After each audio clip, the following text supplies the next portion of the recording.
brings down from the skies, from the heavens above, rizqa, sustenance. He's the one who brings the rain down, and with the rain and the earth that is created for your comfort, then sustenance grows, so you drink from the water that Allah brought down, you eat from the sustenance and the growth that Allah causes to grow, and that is a rizq, that is sustenance for you. So the ayat, the verses, and the signs are sustenance as well for the soul. So the body that is Allah subhanahu wa ta'ala give us, it needs food and water and sustenance to be maintained and grow. And also Allah subhanahu wa ta'ala give us the food for our soul as well, for our ruh, to exist in a comfortable existence. Mankind look for the existence for the body, for the physical existence, and then take it to different levels. First, the level of the need, the food and water and shelter, and then takes it the wants. You want a specific food, a specific sweets, a specific water. You're going to mix it with this, mix it with that. You're going to dwell in something that is better than what you need, what you want. And then can move to the extravagance, that which is just wasteful. So you eat the food and you cook the food and you buy the food and throw out the food. And you leave the place and get another place and get a different dwelling and spend on the different dwelling and so forth, and you still wants better place to stay. Extravagance. Waste. And if we go on that path, and many of mankind goes on this path of feeding the physical body, the body that wants to eat and drink and get some comfort and get some pleasure here and there, without feeding the soul, without the remembrance of Allah. And that is when Allah subhanahu wa ta'ala says that this is ma'ishatan ضنكا ومن أعرض عن ذكري فإن له معيشة ضنكا ونحشره يوم القيامة أعمى. The one who stays away from my remembrance, then he will have a living that is ضنكا, that is constrained and difficult, miserable existence. And will take him at the day of judgment blind. And then he will say at the day of judgment, why Allah subhanahu wa ta'ala, why did you resurrect me blind? وَقَدْ كُنْتُ بَصِيرًا, and I was able to see before. Allah subhanahu wa ta'ala will say that our ayat came to you. Again, the word ayat. The miracles, the remembrance, the signs came to you. فَنَسِيتَهَا, then you forgot about it. You turned away from it. فَكَذَلِكَ الْيَوْمَ تُنْسَى, so today you will be forgotten as well. So purposely you turned away from my ayat, then today you will be forgotten as you forgot about us. The food for the soul is the life, the true life. When Allah subhanahu wa ta'ala says to us, يَا أَيُّهَا الَّذِينَ آمَنُوا اسْتَجِيبُوا لِلَّهِ وَلِلرَّسُولِ إِذَا دَعَاكُمْ لِمَا يُحْيِيكُمْ. O ye who believe, respond to Allah and His Messenger when He calls you in that which puts life in you. In that which puts life in you. Meaning, we say you are believers. However, if you want to come to life, come to respond to Allah and His Messenger. That is a true life. So you find those who the most remember who remember Allah subhanahu wa ta'ala are the one who are chosen by Allah, like the messengers and the prophets of Allah. So they remember Allah subhanahu wa ta'ala the most. But then you all find them the one that goes through most of difficulties. So you'll find the physical existence that they have, it is constrained. But the life of the soul, if you will, is very close to Allah. And that is the comfort of this life. So Allah subhanahu wa ta'ala showed us the messengers and the prophets of Allah, Rasulullah Muhammad sallallahu alayhi wa sallam. Isa alayhi salam, Jesus peace be upon him. Musa alayhi salam, Moses peace be upon him. All of them, and Abraham and all the messengers of Allah, they went through difficulties. The places of dwelling that they were in was not in very comfortable.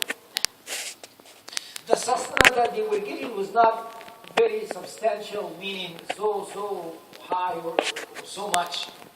And you see them among the community, they were the one who have the least of the community. But then they were the most comfortable.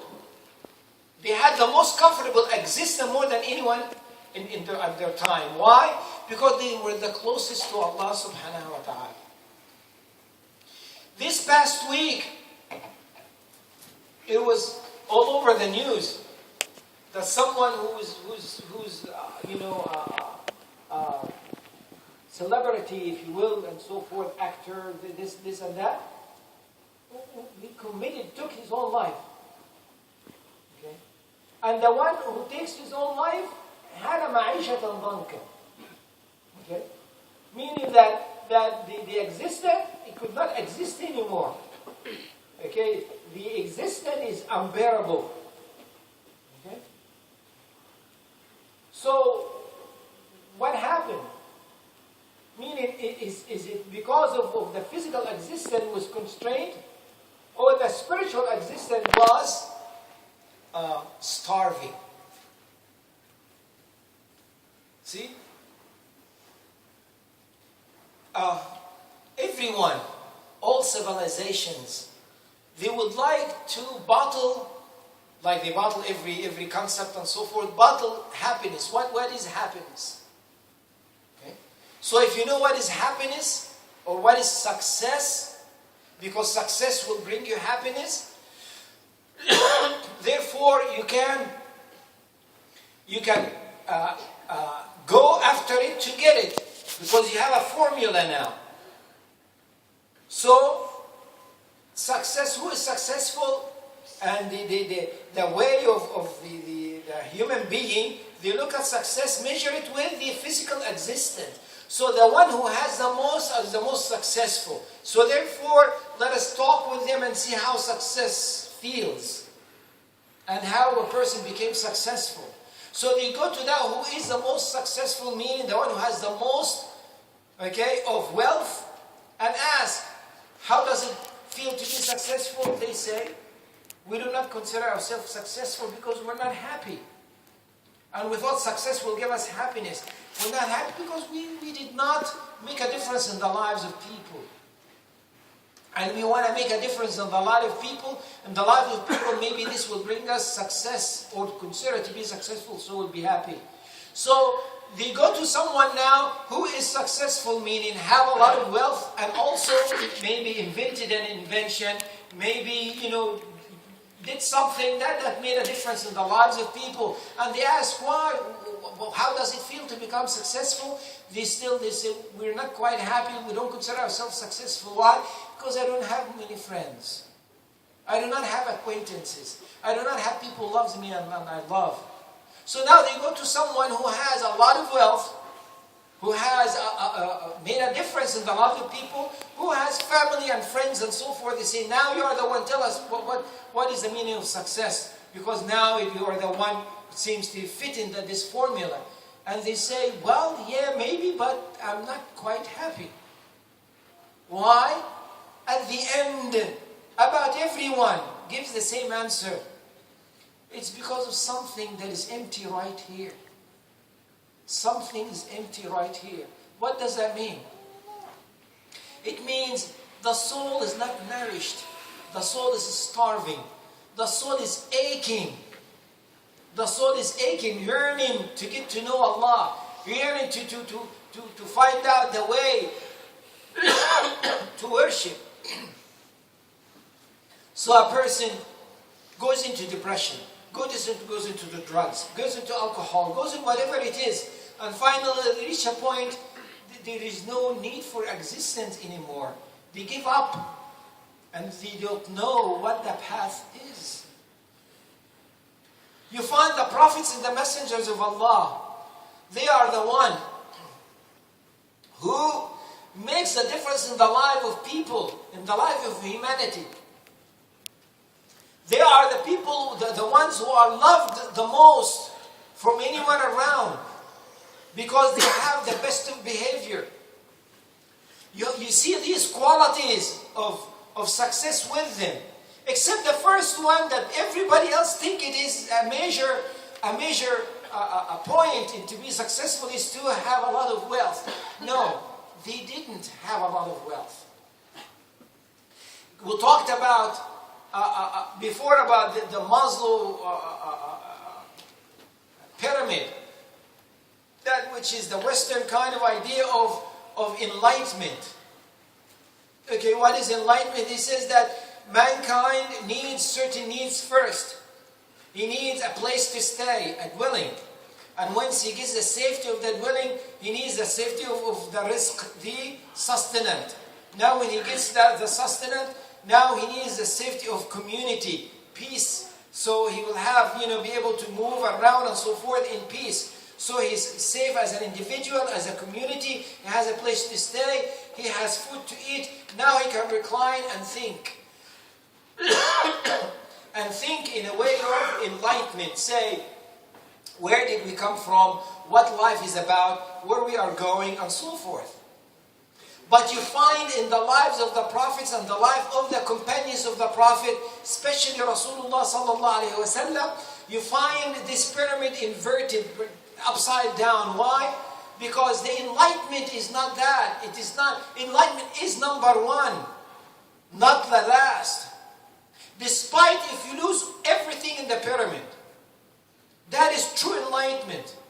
So when the companions and Rasulullah Muhammad sallallahu alaihi wasallam was boycotted as a community, pushed out somewhere outside of Mecca, and nobody will deal with them, no food will come to them, they will live very difficult life for a couple of years. What happened?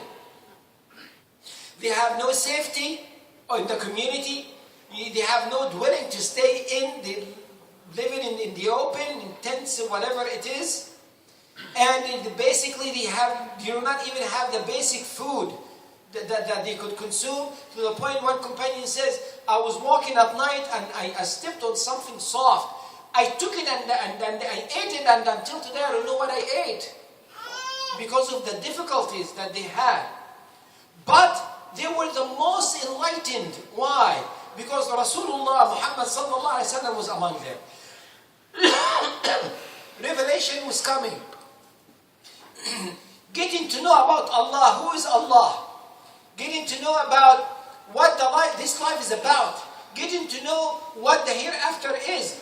Getting to know the priorities. What are the priorities? Getting to know what a true civilized human being should be acting like. That is true civilization. That is a true enlightenment. And some of us fall into the same trap. What did Shaitan say to Adam alayhi salam and his wife about that tree? شجرة الخلد وملك لا يبلى. شجرة الخلد وملك لا يبلى. That is the tree of living forever, eternity, and ownership that will never go away. That is what? That is life. Life meaning feeding your physical existence. You're going to live for a long time, forever. You're going to have abundance, more of this. So Shaitan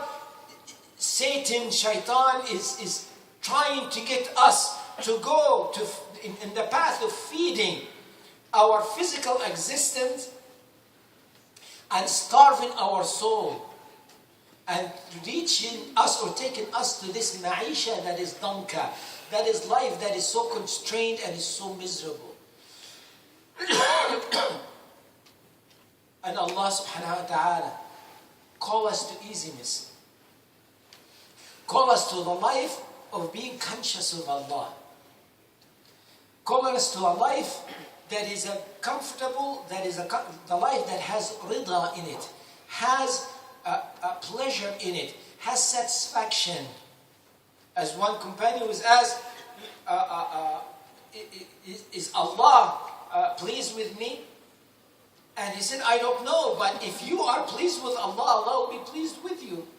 See, if you are pleased with Allah, Allah will be pleased with you. And if you have a closeness to Allah subhanahu wa ta'ala in a way of worship, in a way of conduct, in a way of amal al-salihat, that you do in the best of deeds, that is closeness to Allah. Then you are pleasing Allah, you're being pleased. And if Allah subhanahu wa ta'ala measure for you in this dunya a constrained life in a way of rizq, in a way of food and dwelling and wealth, then you'll be happy. Why? Because this is what the most knowledgeable, the most wise measured for you. So it is the best for you.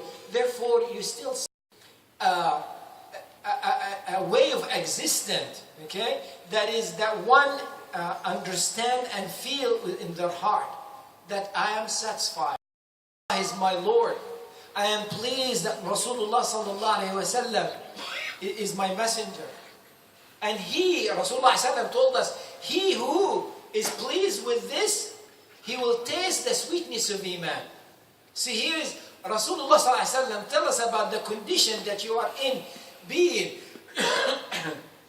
pleased with Islam as a religion, with Allah as a Lord, as one the deity to worship, with Muhammad sallallahu alaihi wasallam as a messenger.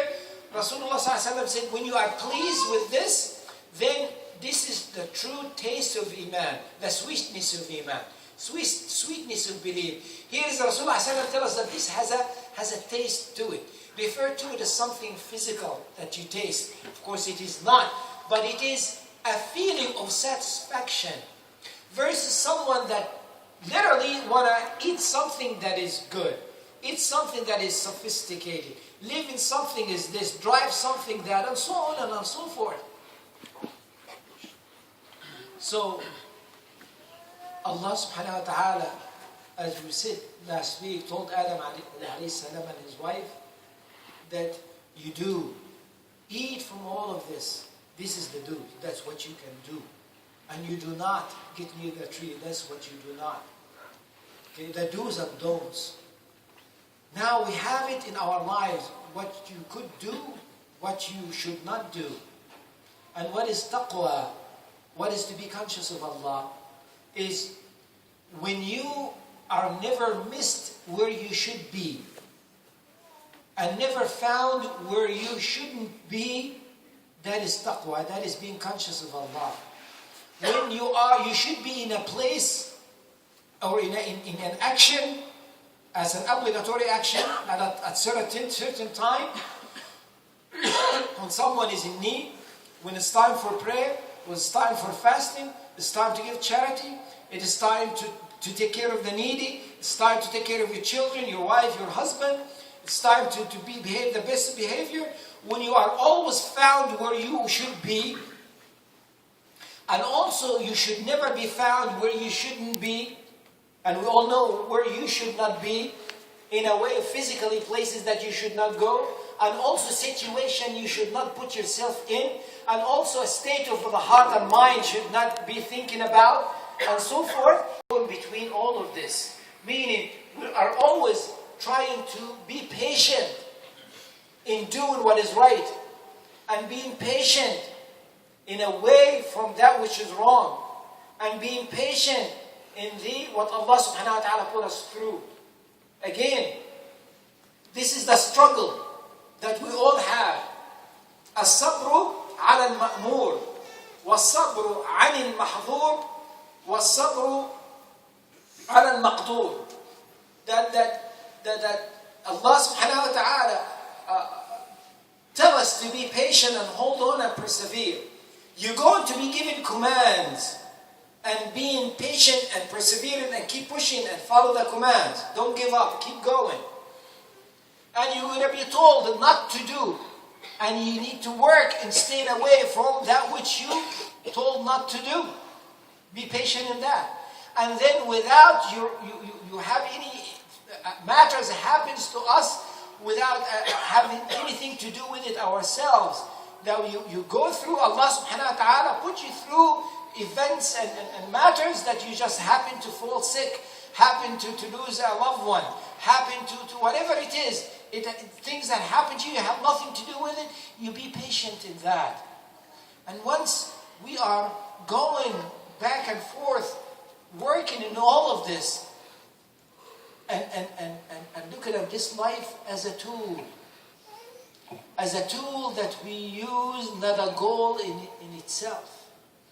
Once we use it as a tool to harvest, to wait for the harvest in the hereafter. من كان يريد حرث الدنيا من كان يريد حرث الآخرة نزد له في حرثه.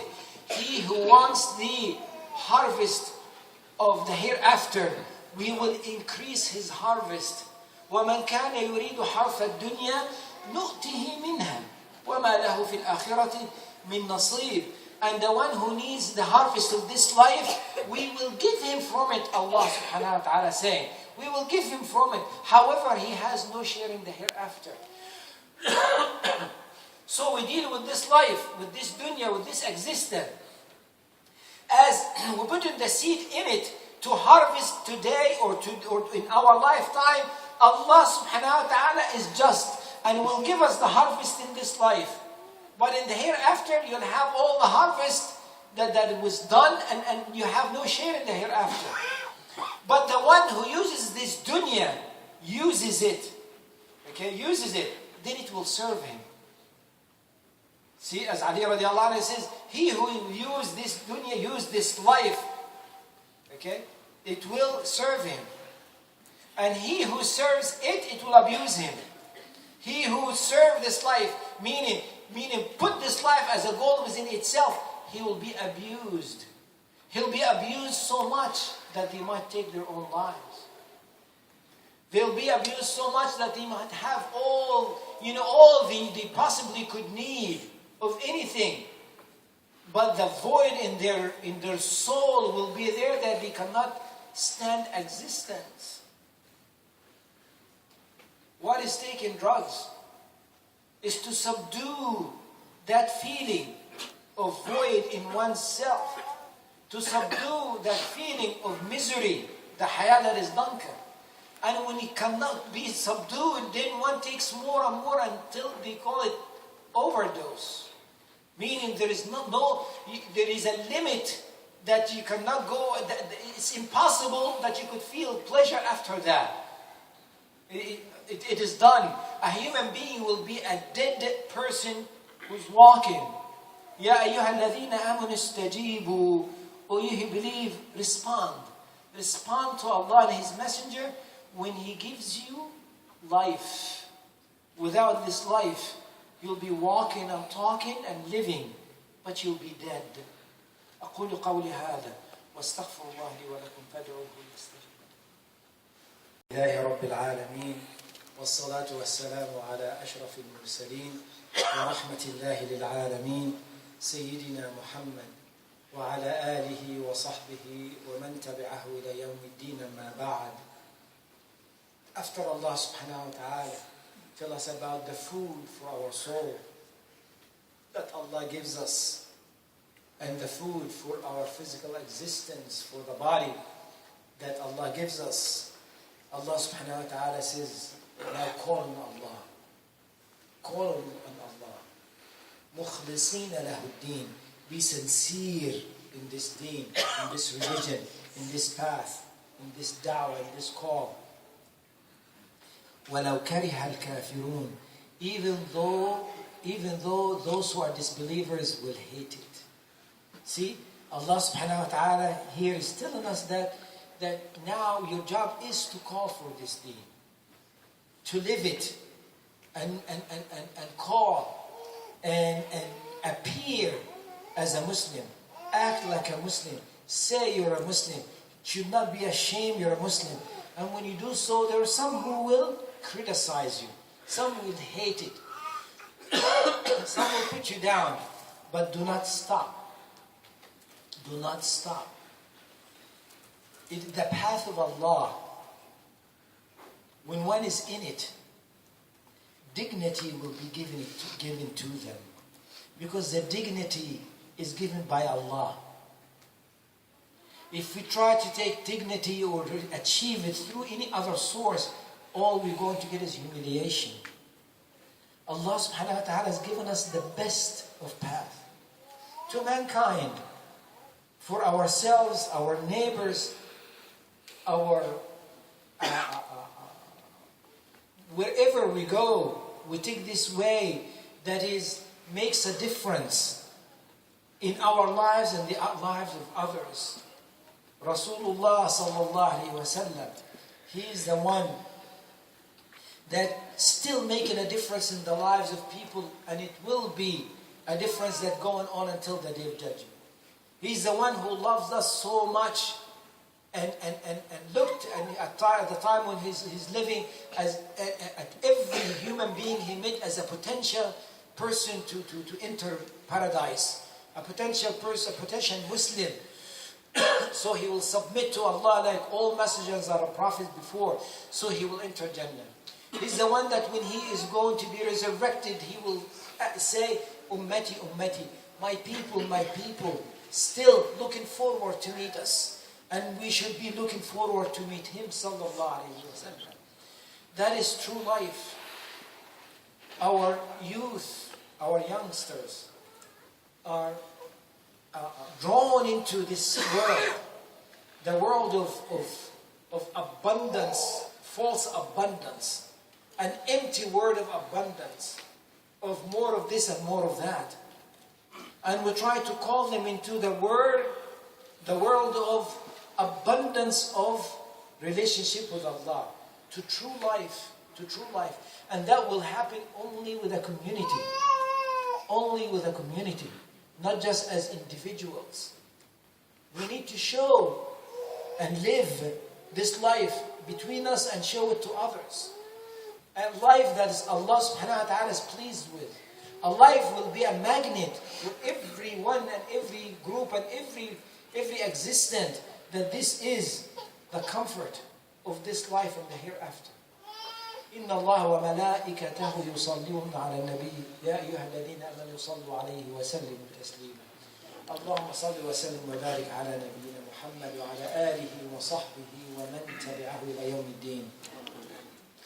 اللهم أنت أعلم بما في قلوبنا فاغفر لنا ذنوبنا. اللهم أنت أعلم بحاجتنا منا فاقضها لنا. اللهم أنت أعلم بسرنا وعلانيتنا فتقبل معذرتنا. وصلى الله على سيدنا محمد وعلى آله وصحبه أجمعين.